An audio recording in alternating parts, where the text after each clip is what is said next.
Hello, hi everyone. Welcome back to my channel. To the new subscribers, my name is Linda and I do videos about my family, about living in Sweden. So this specific video is about being a black girl in Sweden. I have lived in Sweden for 10 years and I think I have a pretty good experience to make this kind of video. So if you love this, if you're thinking about moving to Sweden or anything, or if you're curious, just stay until the end. I have some points, more than 5 points here to share with you about this is about my experience. I know everyone's experience is different, so this is about my my experience. So I'm just going to dive into it. The first point is the stairs, guys. Whew, the stairs are too much. I have to say that I don't live in Stockholm. I live in a small city in Sweden. I won't say the exact city because of privacy, but I mean, you're going to find yourself being the only black girl everywhere. The only black girl in the supermarket, the only black girl on the street. Where I live, I'm the only black girl living here. So you can find that people are very curious, but they won't talk to you, but they look like this. And then when you look back, they do like this. So they always look at you. You have, in the beginning, when I had just moved here, it was very uncomfortable, and then it went to uncomfortable, and then it went to okay, it's okay, I'm getting all the attention, and sometimes it gets very uncomfortable. So those are the stages sometimes you go to until you get used to it. So get used to the stairs if you think if you want to move here, because honestly speaking, it's not a lot of black people in Sweden, so you can find that you're overshadowed with all the ethnicities. And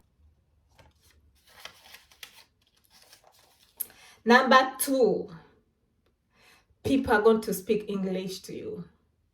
You can find that it doesn't matter maybe if you're born here, because I've lived here for 10 years. But when I meet strangers or people who want to talk to me a little bit at the supermarket, they're like, hey, do you want this? Hey, do you want this? Do you need some help with this? So they will not speak Swedish to me. For them, it's automatic that when you're black, that means that you have maybe just moved here. So they don't think that, oh, maybe you're born here, maybe you have lived here for a long time. No, they don't think like that. So get used to that. Everyone speaks English in Sweden, by the way. They speak English, they learn it in school, but they just don't want to use it. They are not comfortable using it. But when they meet, of course, a black girl or a black person, they think automatically that, yeah, this must be English, I have to use English. I don't think she knows Swedish. So get used to that. That is okay for me because I love speaking English anyway. It's my second language. So that's fine to me. So people, the third point is culture shock. Ooh, this one really was a serious one, because I come from, for those who don't know, I come from Uganda, a very happy, friendly country. Like, everyone says hi to you when you meet them. I mean, people are friendly. You just find someone on the street, like, hey, and then they become your friends just like that. You ask for their numbers, and yeah, the next time you meet up, do you want to meet up for coffee? It is not like that in Sweden. In Sweden, it's not like that. I think it's because of the people are very introverted. People are very introverted in Sweden, so they like to keep to themselves. It's not so easy to go into their lives and become their friends. That is the hardest thing here. They have their friends from when they were little, and those are the friends they keep until. So they just don't bring in new people like that. Even if they bring you in, I mean, they don't take you in 100%. It will be like, hi, and then the next day, you're not my friend, I am not supposed to say hi to you. The next day they can pass you, and that's how it is. The culture shock. And something else is that the quietness. When I came here, it was winter and it was very quiet. I wasn't used to that, because where I come from here is children running around, noise here, noise there. You get used to that noise in your head. But when you come to Sweden, of course, get used to the quiet. If you don't like the quiet, do not move here. It is very quiet, and people are used to that. They don't even care. They're like, oh, I like it. They use that, like this word. Oh, det är väldigt lugnt. Det är okej. Jag gillar det. It means it's very calm. They like it so quiet like that. But me, the noise, I missed the noise. I missed the noise. And I had to add on that the social life is, yeah, it is, I mean, being introverted, I think, affects their social life. So the next point, and this is the most important one for me, it is the hair, guys. The hair. The hair. I can't stress that enough, because I had to cut off all my hair when I moved it. I'm going to show you a picture. It's coming.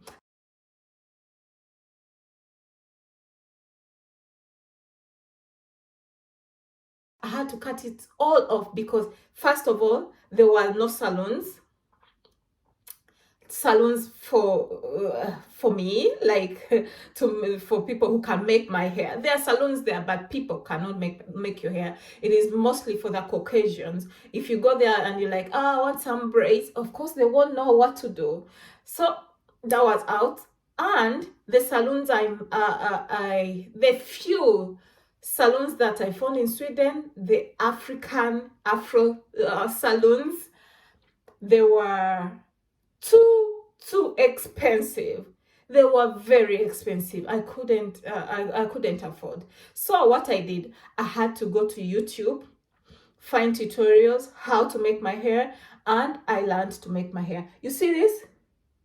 I did it myself. I mean, you have to gamble around with your hair. You have to gamble around with your beauty. You have to gamble around with everything. Your this eyelash, you have to know how to do it. It's not that everything that, oh, I'm going to the salon, they're going to fix my hair, I'm going to do this, I'm going to do that.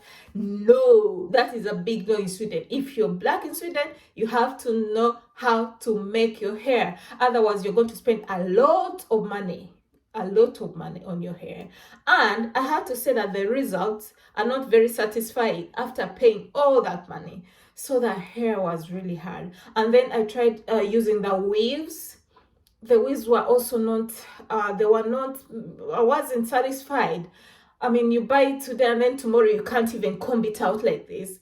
No, that was a big no. So the hair, it is very important that you know how to make your hair. So I learned how to make my hair, and now that I have a daughter, I make her hair. I'm not worried about taking her to the salon or how we should look or this and that. No, I sit and make her hair, and also take time for myself and make my hair. I think this is a point I talked about in the beginning, but let me stress it out more. Another point is get used to being the only black person in places, like your workplace, like your school, like your neighborhood. You're going to be the only black person everywhere. So just get used to it. Yes, there are black people here, like I said, but there are very few. I won't talk so much about it, but get used to being the only black person in Sweden. I should say expectations, guys. This is going to be about I'm going to base it more on relationships. Like, for example, people expect a lot from you. And when I say a lot from you, they expect what they see from the movies, what black people do in the movies, what black people know in the movies. They expect a lot. They watch a lot of movies, especially American movies. So when they meet you, they expect you to know, like, all the hip-hop songs. They expect you to know how to dance, to know all Dr. Dre songs, to know all Lil Wayne songs, to know about Martin Luther King, everything about him. So they expect you to know the black history. Yes, we should know those things, of course, but the expectations are way high like this. And meeting those expectations is really hard. So they expect, and something else, like, for example, when I met my husband, he expected me to know how to sing like Whitney Houston. Sorry. So those are the expectations that they have. They expect you to know how to sing, they expect you to know this, to know that, everything black you have to know. So get used to that when you come here, and then you're having maybe a dinner with Swedish people, and then they start talking about Whitney, or some artists, some black artists. They're all going to keep quiet. Shh. And then they give you that floor. The floor is yours. Talk about it. You should be knowing that. So the expectations are way too high. The black music, the dancing, the twerking, everything you should know when you're black in Sweden. No, but I'm really saying this according to my husband's perspectives. That's what he expected of me. That's what he expected. But I'm not a good singer. Maybe I'm a good dancer. I love music. I love singing. But of course, when I sing, I'm not the best. So I think he got used to that. He got a little bit disappointed that I can't sing. Yes. So guys, those are the major points that I can give about being black in Sweden. If you have more, please, you can write it in the, you can comment in the you can comment it down if there's something I've forgotten. And I don't want anyone to be offended, because this is purely my perspective. For someone who is African from Uganda, moving to Sweden and then living here for 10 years, this is my perspective. This is what I've seen. So I know it can differ from someone else. So yes, don't take it so personal. But at least I've given you a little glimpse of how it is being black in Sweden. If you want some videos like this, please write it down, because someone wrote to me on Instagram that I should make a video about being black in Sweden. I was like, oh yeah, why not? That would be interesting, because I like sharing my experiences in Sweden and all that. So please, if at all you want more videos like this, please subscribe, like the video, share, and see you in the next one. Bye bye. Thank you for watching.